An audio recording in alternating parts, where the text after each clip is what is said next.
Olá, amigos do canal Leandro Morilha, Soluções Educacionais, no YouTube, também no Spotify, no Instagram, no LinkedIn e no Facebook, e também no nosso site www.leandromorilhas.com.br. É sempre um prazer ter aqui a sua audiência e o seu prestígio neste talk show com executivos, sempre trazendo profissionais renomados do mercado com bastante experiência de aplicação de conhecimento, experiência prática, mas também um conhecimento acadêmico muito consolidado. Eu tenho hoje aqui para conversar conosco sobre compras estratégicas o Daniel Camargo. Já vou comentar com vocês sobre o perfil do Daniel. E o Daniel é também um parceiro, um consultor da GAT Consultoria, empresa parceira da Leandro Morilha Soluções Educacionais. Para a gente conhecer um pouquinho o perfil do Daniel, vamos falar então do perfil. O Daniel é químico industrial, fez MBA pela Universidade de Oklahoma City, MBA agronegócio pela Exalc. Ele é certificado PMI e APIX, tem uma longa experiência na área de supply chain. Nos últimos 19 anos, atuou como consultor para corporações, para grupos empresariais no Brasil e também no exterior, em 6 países: México, Argentina, Chile, Peru, Paraguai e Uruguai. Daniel, prazer enorme ter você aqui conversando conosco, com a nossa audiência. Seja muito bem-vindo. Muito obrigado, Leandro, pela oportunidade aqui de compartilhar as experiências da nossa vida profissional. Eu acho que vai ser um imenso prazer aqui, com seus ouvintes também, tentar trazer informações e principalmente assuntos e práticas que ocorreram durante a atuação nos projetos que nós efetuamos aí em conjunto com diversos tipos de clientes e em diversos tipos de segmentos. Um prazer aqui novamente. Muito bom. Daniel, você é um profissional com muita experiência na área de operações, de supply, atua hoje como consultor, né? E com uma ênfase bem bacana na área de compras. Eu queria começar o nosso bate-papo aqui, a nossa conversa, perguntando para você qual que é a importância, né, do processo de compras para a gestão empresarial. Excelente, Leandro. Eu vou responder iniciando essa resposta, até com alguns dados quantitativos relacionados a pesquisas efetuadas. Perfeito. Eu vou compartilhar aqui a minha tela e, conforme for, vocês vão ver no meu vídeo do lado direito. Excelente. E a tela aí. Ok, Leandro? Ok, ótimo. Vamos lá. Bem, a relevância de suprimentos nos últimos anos está cada vez mais elevada.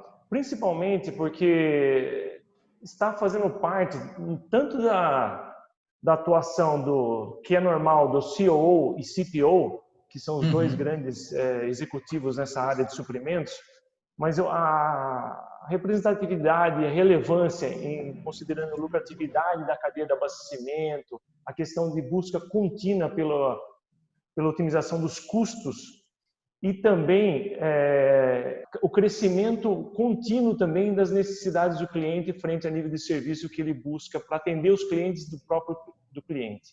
Então, nós temos que sempre estar correndo atrás e sempre tentando aprimorar o nível de serviço que nós efetuamos. Então, nesse ponto, o suprimento se torna uma diferença competitiva e estratégica para as gestões hoje em qualquer empresa. E vocês vão ver que os executivos de supply chain, tanto como o CFO e COO, estão cada vez mais coniventes e atuando intrinsecamente com esses outros profissionais exclusivos de supply chain.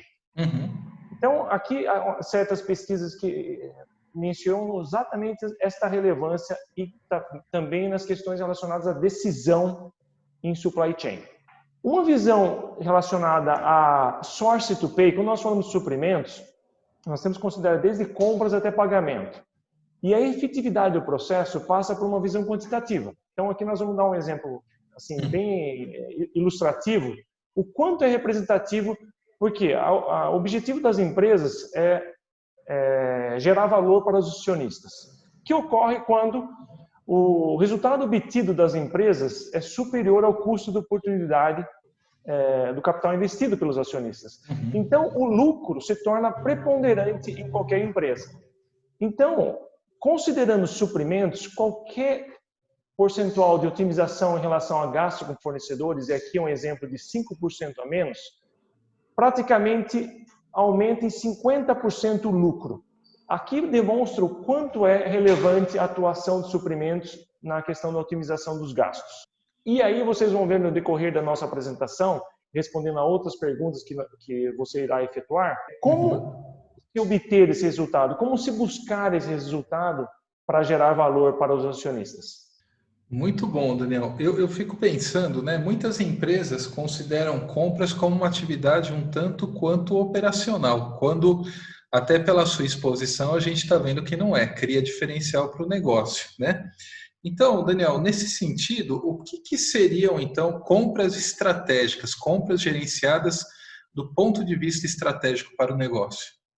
Complementando esse dado que você informou, quanto a parte de compras está virando estratégica, a primeira parte relacionada é quais metodologias para se tornar uma compra mais estratégica. Certo. Então, vocês vão verificar aqui, toda a área de compras normalmente tem aquela visão transacional, que é obrigatória, de efetuar a compra. Verdade. Comprar, buscar no mercado fornecedor, obter o produto material ou serviço e usufruir daquela compra. Isso é obrigatório, só que a visão estratégica que faz a diferenciação no processo. E essa visão estratégica depende de uma visão também do mercado fornecedor de uma maneira estratégica. Então, a metodologia que normalmente nós utilizamos para se buscar essa visão estratégica em compras, inicia-se para ter uma visão do como que se compra. Então, essa visão de como se compra, uma metodologia empregada, e não é uma metodologia recente, já vem de diversos anos aí, que nós chamamos de matriz estratégica de compras. O que essa matriz estratégica de compras permite? Ela permite uma visão 80-20, focar onde é mais relevante. Onde é mais relevante, nós estamos falando sempre do lado financeiro, que é 80% do valor gasto com fornecedores, é esse valor que eu estou relevante. E considerando sempre a regra de Pareto, não são muitas categorias que representam esse 80% do gasto ou o valor comprado pelas empresas hoje em dia. Então, começa tudo de uma visão estruturada de como que eu gasto os valores, tanto em materiais como serviços. Então, vocês veem aqui que eu preciso ter uma estruturação dos grupos de compras ou categorias de compras, e normalmente as empresas de maior faturamento são dotadas hoje de um RP, que facilita essa estruturação das categorias. E, normalmente, nós colocamos essas categorias num vértice, considerando dois vértices, que os mais relevantes para mim ter um mercado fornecedor, eu preciso de mercado, consequentemente. Eu preciso saber como que é a complexidade desse mercado fornecedor. Eu possuo fornecedor? O fornecedor, ele está num ambiente de monopolista, oligopólio ou competitivo? Isso são perguntas que representam a complexidade do mercado, que está normalmente no eixo X aqui, como vocês vão ver. E eu classifico como alto, média ou baixa. Consequentemente, do outro lado do eixo Y, eu coloco a questão do valor comprado. E normalmente essa análise é feita por um período que normalmente é anual e se classifica em 4 quadrantes na matriz, sendo do maior complexidade para maior valor, que nós chamamos de estratégicos, até de menor complexidade e menor valor, que são os não críticos. Essa visão nos dá a percepção de utilizar aquela questão que você comentou no início da nossa conversa, em relação à estratégia. Eu atuo da mesma maneira, estrategicamente, nos 4 vértices? Não. E aí nós vamos ver o porquê nos próximos slides. A partir do momento que eu crio essa matriz estratégica, eu tenho que formar grupos de trabalho. Por quê? Toda categoria de material ou serviço, o mercado muda. Como até agora nós estamos numa pandemia. O mercado fornecedor mudou. Então, eu tenho que me ajustar tanto ao mercado como a esses eventos, que nem esses eventos, infelizmente, trágicos de pandemia, que nós temos que se ajustar ao mercado fornecedor, temos que se ajustar como nós compramos. E isso temos que fazer periodicamente, se não frequentemente. Isso que eu falo periodicamente e frequentemente é comprar materiais e serviços, e vocês vão ver como que nós efetuamos essas práticas, é um período entre 1 ano a 1 ano e meio que se faz esse trabalho estratégico aqui e revisa o que foi feito. É um planejamento estratégico de compras, que nós estamos comentando aqui. E aí você forma as famílias para se priorizar quais as categorias que nós vamos atuar, em primeiro que tem maior potencial de ganho. Quando nós falamos de matriz, nós estamos querendo sempre buscar uma visão de focar o esforço dos recursos que compras possuem, estamos falando de pessoas, nas categorias que são mais relevantes.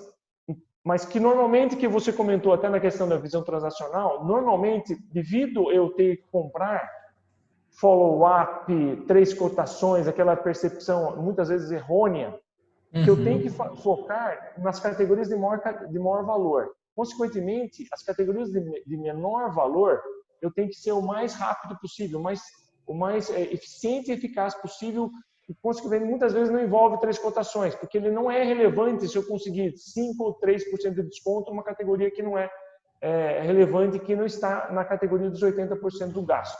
A gente pode falar então que os que têm maior valor, a compra é mais estratégica e os de menor valor talvez seja uma coisa mais operacional, quase que um processo, um fluxo contínuo, é mais ou menos por aí. Sim, Leandro. E vocês vão ver que é uma visão matemática, quantitativa. 1% de 1 milhão e 1% de 10 mil reais é bem diferente. Sem dúvida, verdade. Então, essa é uma visão quantitativa realmente.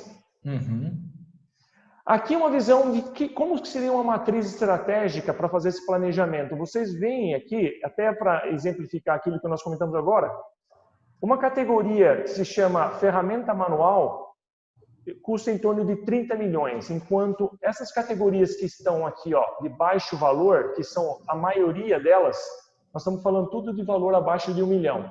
Então, 1% aqui, 1% de 30 milhões é mais relevante do que 5% que eu consigo aqui de redução aqui em 1 milhão. E aí vocês vão ver que o foco da compra estratégica é nessas categorias. Isso não quer dizer que eu não tenho que focar nessas categorias, mas são estratégias diferentes. Quais estratégias diferentes normalmente se possuem em cada quadrante? Nas categorias que estão nesse patamar, eu tenho que fazer contratos, normalmente. E aí se colocar cláusulas de desempenho, para ter ganhos para ambas as partes. Quando eu falo aqui nesse patamar de alto valor, mas baixa complexidade, nós estamos falando de práticas de leilão reverso, por exemplo, e cada vez mais digital, porque é competitivo. Já aqui, por exemplo, o crítico, normalmente eu tenho a técnica de colocar estoque, porque eu não tenho essa disponibilidade de livre serviço pelo fornecedor e o valor não é tão relevante, eu preciso criar outras práticas.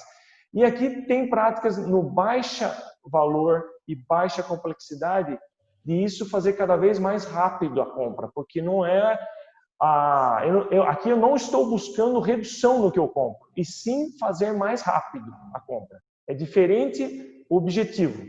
Aqui, esses 30 milhões, eu tento otimizar a compra, ou seja, qualquer tipo de ganho aqui é relevante.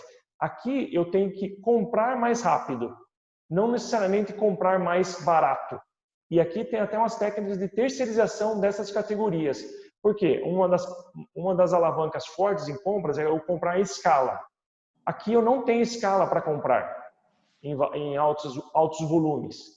Consequentemente, eu tenho que ser mais rápido para transacionalmente trazer esse produto ou serviço para dentro da companhia.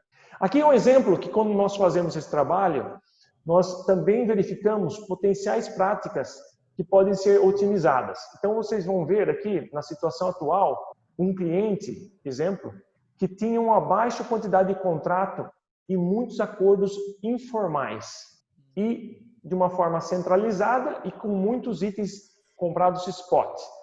Quando nós verificamos a potencial de migrar situação atual para uma situação futura, do quê? Hoje, compras não é somente comprar melhor. Eu preciso ter visibilidade e ter transparência de como eu compro. Então, a melhor forma de transparência e questões de evitar fraude é ter um contrato assinado entre ambas as partes. Por quê?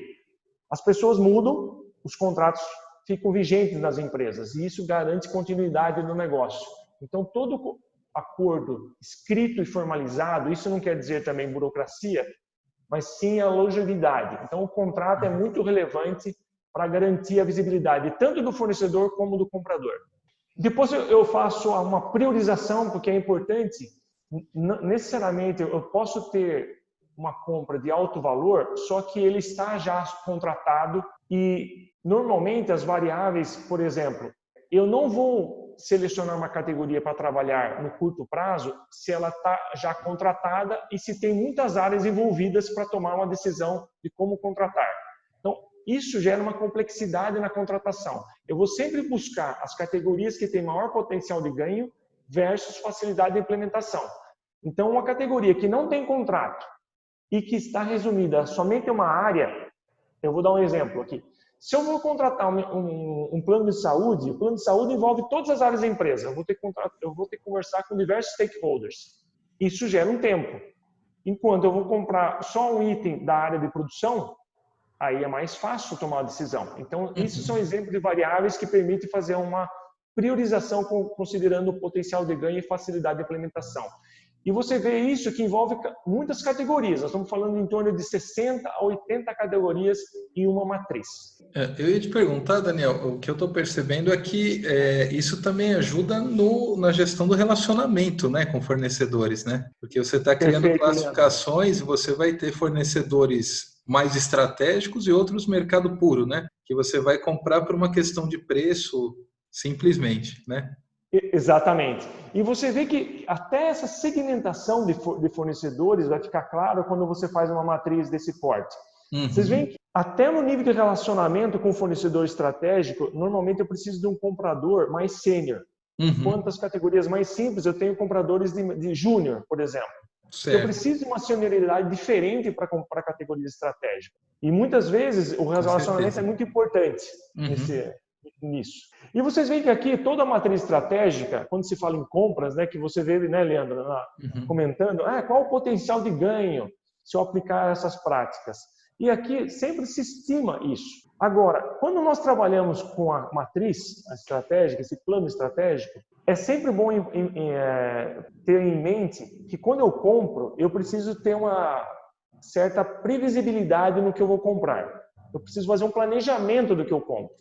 E isso você sabe muito bem que as empresas ainda estão imaturas em questões de planejamento. Eu não estou falando aqui de planejamento de 5 anos, mas um planejamento no mínimo 1 ano a 2 anos do que eu vou necessitar de compras para atender a minha demanda, a minha necessidade. E isso, entenda-se, um processo de planejamento integrado, de planejamento de vendas e operações, porque isso impacta compras. Se eu não tenho um planejamento de vendas e operações que defina o que eu preciso, consequentemente vai impactar em compras. Então, eu preciso de uma forma integrada isso para mim tirar o melhor proveito de um planejamento de compras. A gente sempre fala do planejamento de vendas e operações, considerando planejamento de compras, planejamento de estoque, planejamento de produção e planejamento de distribuição. Esses 4 grandes planejamentos que tem numa empresa. E compras, o quanto impacta isso, né? Perfeito. O que você acha, Leandro? Na área estratégica, você teria algum comentário aí? Não, eu acho perfeito, porque muitas vezes a empresa ela faz muita questão do CRM, né? Ela segmenta o mercado consumidor, né? Mas ela esquece que até pelo momento econômico, ela deveria buscar nesse momento muito mais uma gestão estratégica de compras, de custos, né? Dado que ela não vai conseguir atrair tantos novos clientes, né? Então, acho que é fundamental não só fazer uma gestão estratégica de compras, mas por tabela dos fornecedores, né? Que é o que você está propondo, né? Muito bom o Exato. modelo, viu, Daniel? Nesse sentido, Daniel, eu acho até que você respondeu a minha próxima pergunta, né? Porque os ganhos estão aí, né? Mas eu queria que, caso você tenha mais algum ponto para complementar, então até para a nossa audiência entender por que aplicar a metodologia. Se você fosse fazer um resumo, né, dos grandes ganhos que essa metodologia dessa gestão estratégica de compras traz, quais seriam esses pontos de destaque que você destacaria, né, então? Ótimo, Leandro. Como você bem pontuou, Você viu que isso é meramente um planejamento estratégico, Sim. e não realmente na execução da compra. E falando em tempos, quando você faz um planejamento estratégico que eu mostrei de matriz, isso gera em torno de 4 a 8 semanas para se fazer um planejamento desse porte. E eu não entro no nível de detalhes da categoria. Agora, com a sua pergunta, é mostrar como se executa uma compra. Como se faz uma compra estratégica? E quando nós falamos de compra estratégica, a metodologia que eu vou apresentar aqui, nós estamos falando de compras normalmente acima de 3 milhões por ano. É importante ter esse patamar, porque você vai despender esforços de diversos recursos, compradores, executivos. Por que executivos? Porque uma compra de 3 milhões impacta diversas áreas, tanto na gestão como fornecedor. Então, você necessita de patrocínio para tomar a decisão para categorias desse porte. Então, você envolve tempo das pessoas. Por isso que tem que ser tem que ter bastante discernimento para quando aplicar essa metodologia no total. Só que você pode aplicar em partes também. Isso que eu vou dar alguns exemplos aqui práticos que foram onde eu apliquei essa metodologia e como. E, por favor, se tiver alguma dúvida, me interrompa, até para os ouvintes serem claros, porque muitas ferramentas aqui exigem certos aspectos matemáticos em questões de análises. Perfeito. Então, por favor, me interrompa se tiver alguma dúvida. Pode deixar. A matriz, eu não vou ler, logicamente, esse slide que é denso, mas ele se contempla de 7, normalmente, passos. Desde a análise de gastos até desenvolver um plano de transição e monitorar o desempenho da seleção do fornecedor. Eu não vou entrar em cada um, porque eu vou dar exemplos práticos de cada passo, até para acho que ficar mais fácil para os ouvintes. Sim. Mais didático, né? Perfeito. Lembrando sempre, o que é comprar? Qual que é o objetivo de comprar? Não é obter sempre o melhor preço. É sempre, o que eu sempre digo é aprimorar a linha de desempenho. O que é aprimorar a linha de desempenho? Vocês vão ver aqui nesse exemplo que eu posso manter o mesmo preço, nesse caso aqui, eu posso manter o mesmo preço, aqui vamos ver o vértice de custo e o vértice de nível de serviço. Só que eu melhoro o nível de serviço. Eu compro um frete, que normalmente ele demora 5 dias para entregar, mas ele consegue entregar em 2 dias, pelo mesmo preço. Ele tem um nível de serviço otimizado. E isso tem um custo, só que ele não aumentou o custo para mim. Eu tenho melhor serviço. O melhor dos mundos todo comprador, é o melhor serviço e o menor custo. Só que normalmente não acontece isso. Porque as empresas não são tão amadoras assim hoje de como comprar. E às vezes acontece do mesmo serviço com menor custo. Muito bem, tendo essa percepção... Esse talvez seja o mais tradicional, né, Daniel? O mesmo serviço com menor custo, né? O que as empresas tentam conquistar, né? Exato. Agora que vem a metodologia de compra estratégica é uma questão... Lembra aquela questão que nós perguntamos, até você perguntou, por que compras é relevante no modelo atual hoje, cada vez mais relevante? Por quê? Por causa dessa variável número 4 aqui, desempenho. Porque hoje eu tenho que buscar fornecedor que melhore a minha forma de produzir, a minha forma de entregar. Então, ele não está somente entregando um produto e um serviço, ele está para melhorar o meu desempenho. Então, essa variável, porque essa foto do iceberg é uma foto muito conhecida, onde a questão tem do preço, que é a ponta do iceberg, e as demais variáveis que muitas vezes nós não temos a visão do total, que nós chamamos de TCO, que é o Total Cost of Ownership, o custo total da propriedade de se comprar um material ou um serviço. Vamos lá, então. Cada etapa, eu vou dar alguns exemplos práticos, acho que nós temos o tempo aqui, e eu acho que é válido para os nossos ouvintes, como se aplicar essa metodologia. Então, a primeira parte aqui se começa na análise de gastos. Para se ter uma visão, como que eu gasto? Isso parece uma pergunta simples, mas não é. Por quê? Saber o que se gasta necessita de uma estruturação de linhas de custo. E isso considerando um RP, nós estamos falando de centro de custo, de áreas onde se gasta, ter percepção de códigos, do SKU e aí por diante. Vocês vão ver que esse gráfico aqui é muito populoso, mas vocês estão vendo aqui uma série de checks, que é algumas ferramentas que nós utilizamos aqui, e algumas que eu vou mostrar para vocês, que são práticas para se aplicar a compra estratégica. Tem uma exclusiva para cada uma? Não. Você pode utilizar diversas em uma compra, ou utilizar somente uma, ou utilizar somente duas. Ou pode aplicar todas, dependendo da complexidade da categoria. Nós vamos mostrar algumas aqui. Quando nós falamos, lembra que nós falamos de atuar nas categorias de maior representatividade? Agora nós estamos mergulhando em cada categoria e verificando 80-20 de cada categoria. É o Pareto. Então vocês veem aqui que quando a análise de gastos, por exemplo, aqui é um exemplo de bobina fria de aço. 6 itens, nós temos diversos itens, nós temos 10 itens. Só que esses 4 itens eu não tenho uma frequência de compra. Quando eu não tenho frequência de compra, eu tenho uma certa estatística que não é razoavelmente adequada para um planejamento de compras.